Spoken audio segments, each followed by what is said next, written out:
Welcome to episode 1 of K-6 PDHPE with Miss Dojanovsky. In today's episode, we'll be reflecting and discussing both theory and practical tutorials throughout the semester. We'll also be touching on game sense approach in further detail. Towards the end of our episode, we'll be reflecting on teaching PDHPE. Without further ado, let's get into today's episode. The K-6 PDHPE subjects, supported and guided through the New South Wales 2018 syllabus, stands as a cornerstone in fostering the holistic development of students in their early years of schooling. At its core, PDHPE serves as a vital component of education, providing students with the knowledge, skills, and attitudes necessary to navigate the complexities of health, safety, and well-being in an ever-changing and evolving world. PDHPE champions the empowerment of students to take proactive measures in safeguarding and enhancing their own and others' physical and mental health. With respect to physical education and particular focus to the rationale and outcomes within the syllabus, PDHPE is fundamental in cultivating movement literacy, enabling students to engage confidently, competently, and creatively in diverse ways. Lynch T 2015 supports PDHPE transcending the confines of the physical domain, emphasizing the cultivation of resilience, connectedness, and respectful interactions among individuals, providing students with lifelong skills to become active citizens within society. Through a comprehensive curriculum, students are encouraged to critically analyze health-related information and content, and to also challenge stereotypes and promote inclusivity and social justice. PDHPE provides students with opportunities for personal growth and societal transformation. By providing a contemporary, relevant, and inclusive framework, PDHPE paves the way for students to lead healthier, safer, and more fulfilling lives, both within and beyond the confines of the classroom.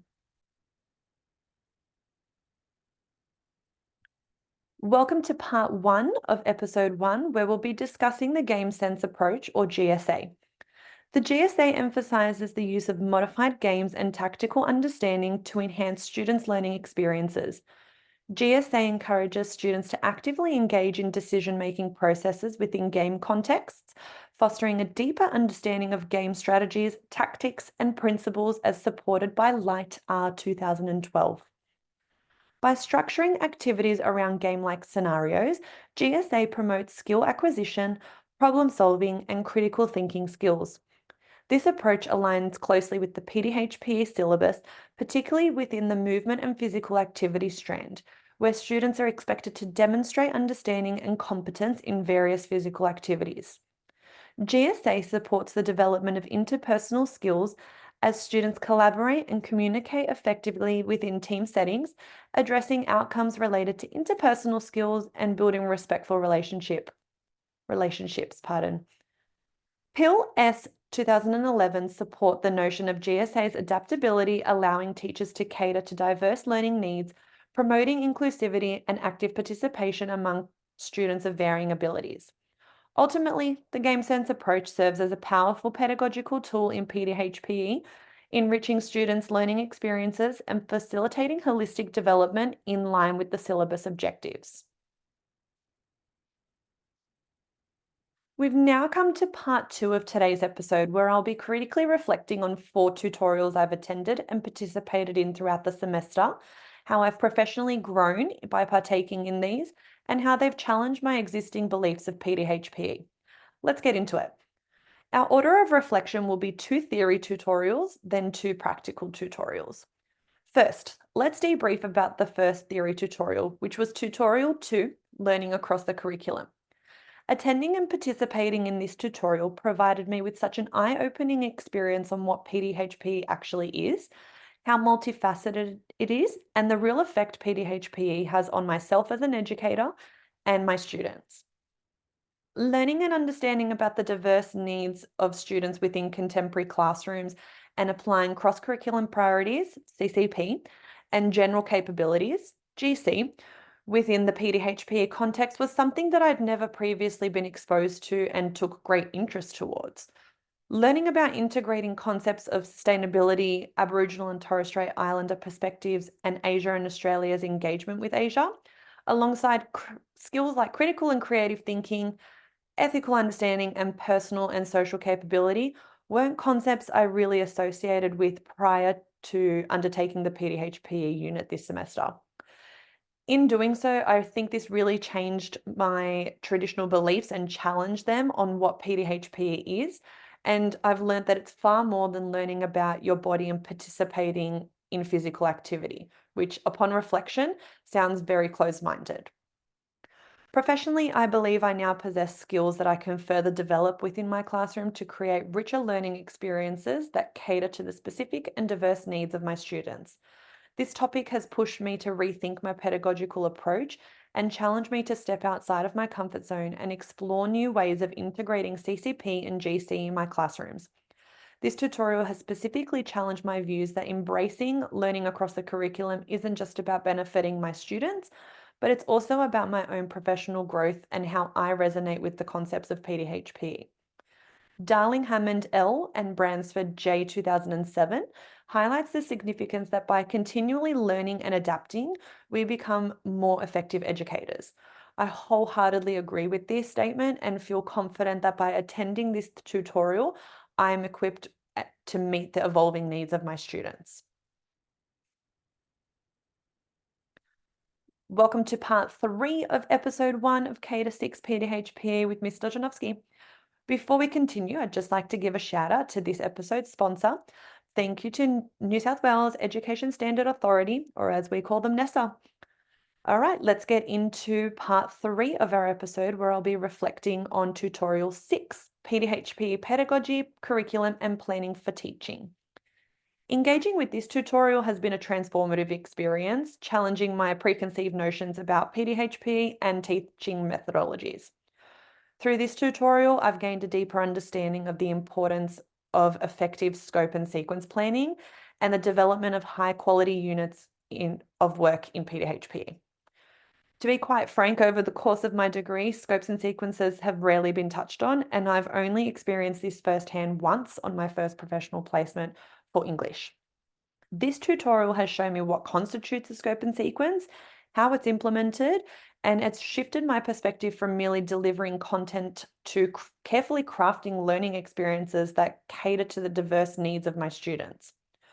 Learning how to structure a PDHPE lesson and exploring a range of teaching and learning strategies has expanded my pedagogical toolkit, empowering me to cater to diverse learning needs and fostering a deeper engagement amongst students. Maker CJ 2003 further supports the importance in doing so. Exploring various teaching and learning strategies commonly used in PDHPE has broadened my pedagogical repertoire, encouraging me to embrace innovation and creativity in my approach to teaching. By honing my skills in curriculum planning and pedagogy, I'm confident now in my ability to provide meaningful and impactful learning experiences for my students, fostering their holistic development and promoting lifelong health and well-being. This tutorial has encouraged me to reflect on my teaching practices and consider innovative ways to enhance student learning experiences. By embracing new approaches to curriculum planning and pedagogy, I recognize the potential for both personal and professional growth. As I continue to refine my skills in planning and delivering PDHPE lessons, I'm committed to providing meaningful and impactful learning opportunities that empower my students to lead healthy, fulfilling lives. Through ongoing professional development and a dedication to excellence in teaching, as highlighted by Zapata SJ 2019, I'm now confident in my ability to make a positive difference in the lives of my students and contribute to the broader field of PDHPE education. Welcome to part 4 of episode 1 of K-6 PDHPE with Ms. Stojanovsky. I'll now be reflecting on the practical tutorials that I've attended and participated in within the unit this semester. Let's kick things off with the first reflection of tutorial 4, Teaching PE, Indigenous and Cultural Games. Participating in this practical tutorial was such an eye-opening experience for me, and it's profoundly impacted my professional growth as an educator, and it was really fun to participate in. Collaborating with my fellow students in certain groups allowed me to explore the role of Indigenous games in a broader spectrum and the curriculum. And it's highlighted my understanding of the importance of cultural inclusion within PE. Engaging in hands-on activities and discussions with peers allowed me to gain practical insights into implementing such strategies in the classroom and helped me develop skills to implement in the classroom itself. I really enjoyed collaborating with my peers in my group to look at specific Indigenous games and discuss with each other how we could actually teach this lesson to the rest of our peers. Van Deventer, KJ 2014, further supports that participation and collaboration of physical activity is necessary to deliver quality lessons to students. By learning about Indigenous and cultural games, I have acquired valuable knowledge and skills that I can now integrate into my teaching practice to create more inclusive and culturally responsive and respectable learning environments. These practical tutorials equip me with the necessary tools and confidence to incorporate Indigenous and cultural games into my PE lessons, fostering a sense of respect, understanding, and appreciation for diverse cultures amongst my students. Prior to this practical tutorial, I really didn't have much knowledge on Indigenous games and how to implement them, or where I would find it appropriate to implement them within a classroom setting. Overall, this experience has been instrumental in shaping my approach to the PDHPE education, and it's strengthened my commitment to promoting equity and diversity in the classroom. We've now come to part 5 of episode 1 of K-6 PDHPE with Ms. Stojanovsky, which is the final reflection of tutorials participated in this semester. The final tutorial reflection is on tutorial 5, which focused on athletics. Participating in this practical tutorial focusing on athletics and mainly track and field skills has been an invaluable experience, and it's greatly enhanced my professional growth as an educator. This tutorial had to be one of my favorites over the entire semester, as I personally loved athletics when I was in school. Working alongside other students in the tutorial, we delved into the appropriateness of direct instruction, and I learnt the significance of explicit teaching and modeling the specialized movement skills, particularly when we were focusing on instructions such as shot put. Thompson MD 2017 highlights the significance of providing explicit instruction within movement for students to best support their skill and movement development. This tutorial challenged my prior beliefs about PDHPE teaching and learning by showcasing the effectiveness of a progressive student-centered approach over traditional methods. By engaging in hands-on activities and discussions, I gained practical insights into implementing these strategies in the classroom and adopted my teaching approach to delivering practical lessons. Drawing on personal experiences in track and field and athletics, I realized the importance of tailoring teaching methods to meet individual student needs and fostering a supportive learning environment. This also assisted me in collaborating with my peers to provide alternative methods and ideas for differentiation for students to make sure that inclusivity was met. Overall, this practical tutorial, again, one of my favorites, has equipped me with valuable tools and perspectives that will undoubtedly enrich my teaching practice and enhance the learning experiences of my students in PDHPE. We've now come to the end of this podcast. So throughout the semester, my journey in teaching PDHPE has been a profound learning experience that's greatly enriched my understanding of PDHPE and its pedagogical approaches. Through active participation and engagement in various learning activities, I've gained invaluable insights into effective teaching strategies, curriculum planning, and the importance of inclusivity in PDHPE. I've learned to integrate key theories and content into practical teaching contexts, ensuring that my approach to teaching PDHPE is not only grounded in theoretical knowledge, but also responsive to the diverse needs of my students. The learning activities were meticulously designed to align with unit content, allowing me to apply a theoretical concept in real-world scenarios and develop the practical skills that are directly applicable to teaching PDHPE. Overall, this whole unit, I actually now feel empowered and inspired to embark on my journey to implement PDHPE as a teacher and I feel equipped with a deeper understanding of the subject and a diverse range of pedagogical strategies to engage and support my students' learning.